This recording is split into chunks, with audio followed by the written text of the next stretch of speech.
Hi, I'm Brian Stevens, captain with the Eureka Police Department. I've been with Eureka for over 18 and a half years now, and a captain for just over almost 3 years. So I want to talk a minute about crisis intervention and crisis intervention training and its history with the Eureka Police Department. I came out of a specialized task force in 2010, back to patrol, and shortly thereafter attended my first crisis intervention training. While it wasn't my best experience, I understood the idea behind the training and the path forward that the training wanted to go. There was a lot learned in the training.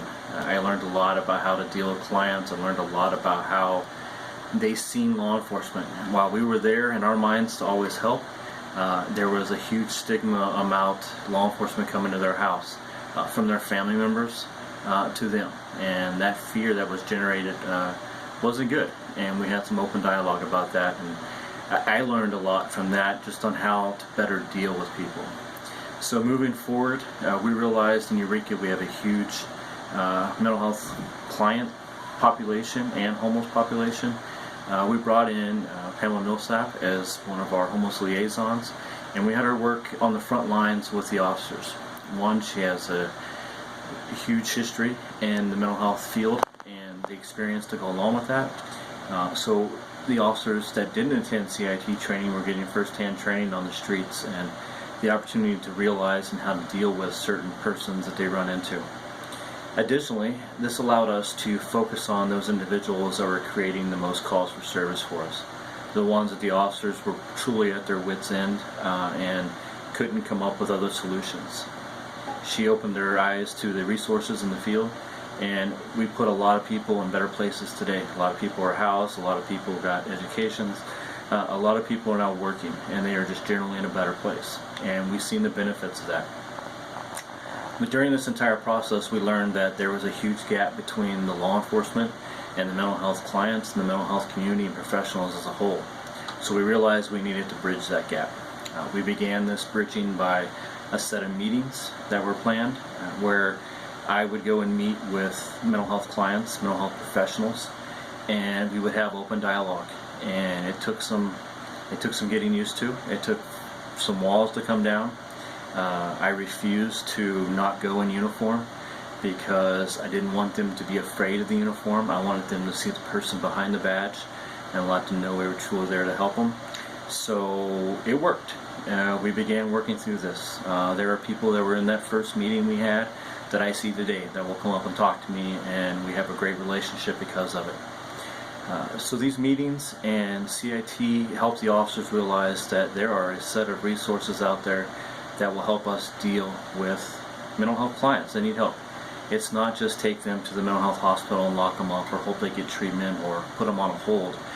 We have actually helped more people through the community resources that we have, the Department of Health and Human Services resources, than we have actually by putting people in the hospital. So our goal through all this has been to help eliminate the negativity behind the stigma and the discrimination that people felt from both ends. Clients were afraid of the police, their families were afraid of the police. They thought nothing good come of us showing up at their house during their mental health crisis. And from the law enforcement side, there's a huge danger that comes with dealing with somebody that's in a crisis mode. And we needed that education. We needed the ability to break down those walls and have that understanding that we all have one common goal, and that is to truly help each other and be safe and get people to a better place. So after these meetings, we then began working with the mental health, May is Mental Health Month, and that has been a huge success for our department and for our community. We began with just assisting with the meetings and plannings, and then to the point for the last 3 years we've actually attended the mental health walk every year. It's about a 2.5-mile walk from the mental health hospital to the courthouse where there's a rally held. We walk with the clients and with the professionals.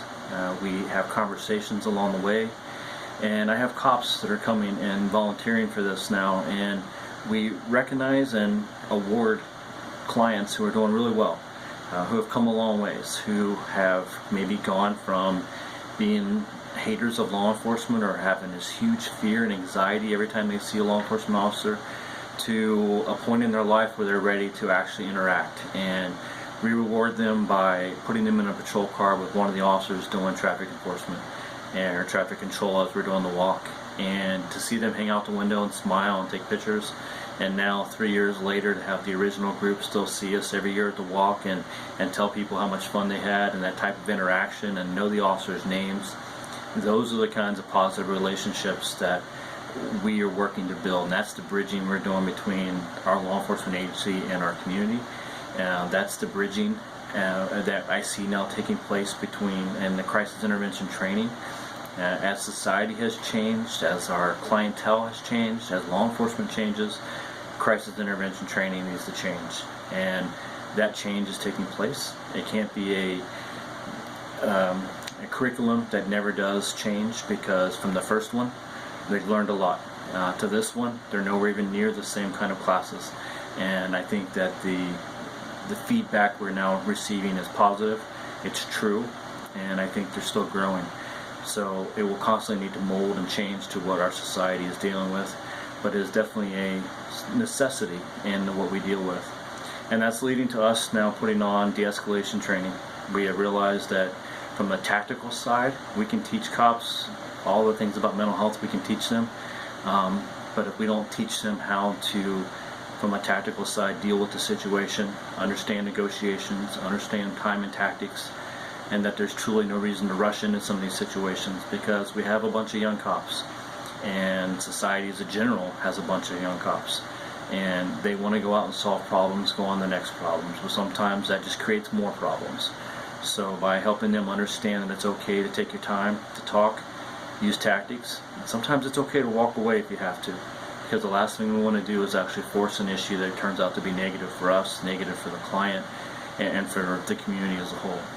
So you can see that while crisis intervention training is nothing new, it's constantly evolving, and from the law enforcement side, EPD is hoping to evolve with it and be the forefront leaders in our community to provide a safer community, a more caring community, and provide our mental health clients with a quality of life that we all would be happy with.